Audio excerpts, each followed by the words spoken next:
வாங்க வாங்க. நீங்க எங்க இங்க திடீர்னு என்ன பாக்க? உட்காருங்க. பரவாயில்ல, நீங்க சிரமப்பட வேண்டாம். என்ன சாப்பிடுறீங்க? Coffee, tea? No thanks. ஆமா, நீங்க எப்படி இருக்கீங்க? அனிதா எப்படி இருக்காங்க? இது நான் உங்களை கேட்க வேண்டிய கேள்வி. டாக்டர் கிட்ட காமிச்சீங்களா? ஆனா டாக்டர் தாங்க இந்த பேண்டேஜ் எல்லாம் போட்டாரு. வெளிகாயத்தை கண்டுபிடிச்சிட்டாரு.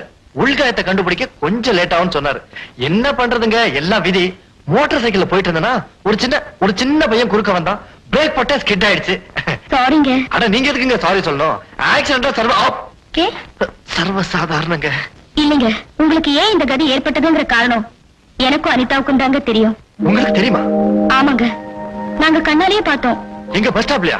ஆமாங்க, உங்களை கேலி பண்ணணும்னு நானும் அனிதாவும் பிளான் பண்ணோம். யாரோ ஒரு பொண்ணு பேசுற மாதிரி உங்களுக்கு போன் பண்ணி ஏமாத்தணும். நீங்களும் அதை நிஜம்னு நம்பி பஸ் ஸ்டாண்டுக்கு வந்துட்டீங்க. மீதி கதையை தான் நீங்க பாத்திருப்பீங்களே. அடின்னா அடிப்பா, வரவன் போறவன் தர்மடி போட்டானுங்க. உங்ககிட்ட மன்னிப்பு கேட்கலான்னு தான் வந்தேன். இவ்வளவு சீரியஸ் ஆகும்னு நானும் அனிதாவும் எதிர்பார்க்கவே இல்ல. இத பாருங்க, உங்க பேர்ல எந்த தப்பும் இல்ல. ஏன்னா இந்த மாதிரி பிளான் எல்லாம் நீங்க அனிதா கூட சேர்ந்து செய்ய மாட்டீங்க, எனக்கு நிச்சயமா தெரியும். இல்லீங்க, பொய் சொல்லாதீங்க. இந்த ஐடியா செஞ்சதே அனிதா தான். நிஜத்தை சொல்லுங்க. அனிதா ரொம்ப நல்ல பொண்ணுங்க, கொஞ்சம் விளையாட்டு புத்தி. இந்த வயசுல அப்படிதாங்க விளையாடுத்தோணும். I like it. நீங்க ரொம்ப ஸ்போர்ட்டிவா இருக்கீங்க. அதாங்க என்னோட ஸ்பெஷல் குவாலிஃபிகேஷன். உங்க கூடமான ஹெல்ப்புக்கு இந்த பங்க்ல உள்ள பசங்க தான், வேற யாருங்க எனக்கு. உடம்ப ஜாக்கிரதையா பாத்துக்கங்க. நான் மறுபடியும் மீட் பண்றேன். பாய் பாய்.